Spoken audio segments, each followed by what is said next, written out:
आजच डाउनलोड करा आणि तुमच्या आवडत्या मालिकांचा आनंद लुटा।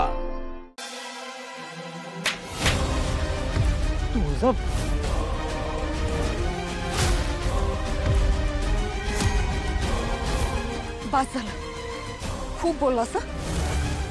माणसाच्या कपड्यांवरून त्याचा क्लास आणि स्टँडर्ड ठरवणारा माणसाचा ना खरं तर काही क्लासच नसतो। अत्यंत चीप आणि नीच असतात ते।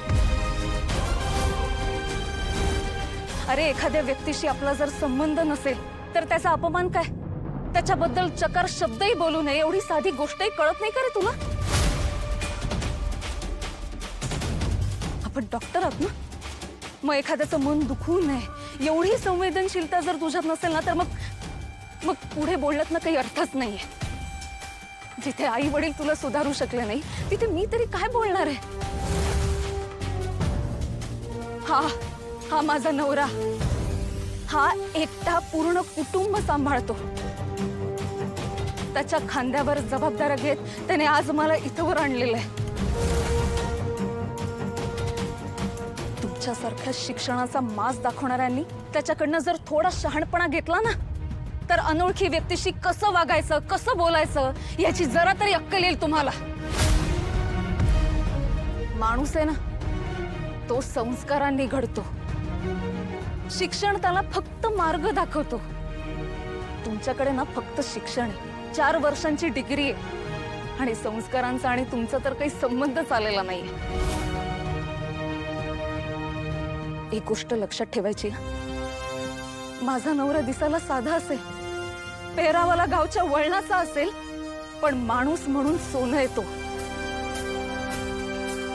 आणि त्याचा मला अभिमान आहे।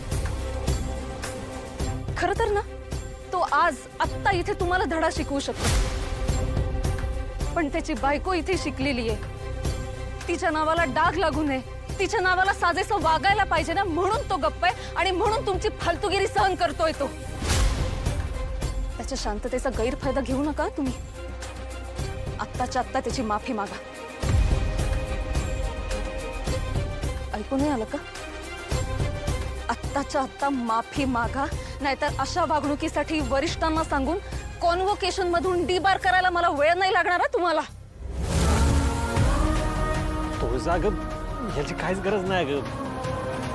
अगं ती पोरं चांगली आहेत, बघ त्यांची माझी काही ओळख नव्हती ना म्हणून ते बोलले, बाकी काय नाही ग। सूर्य, मला नाही सहन होत तुझा असं कोणी अपमान केलेला।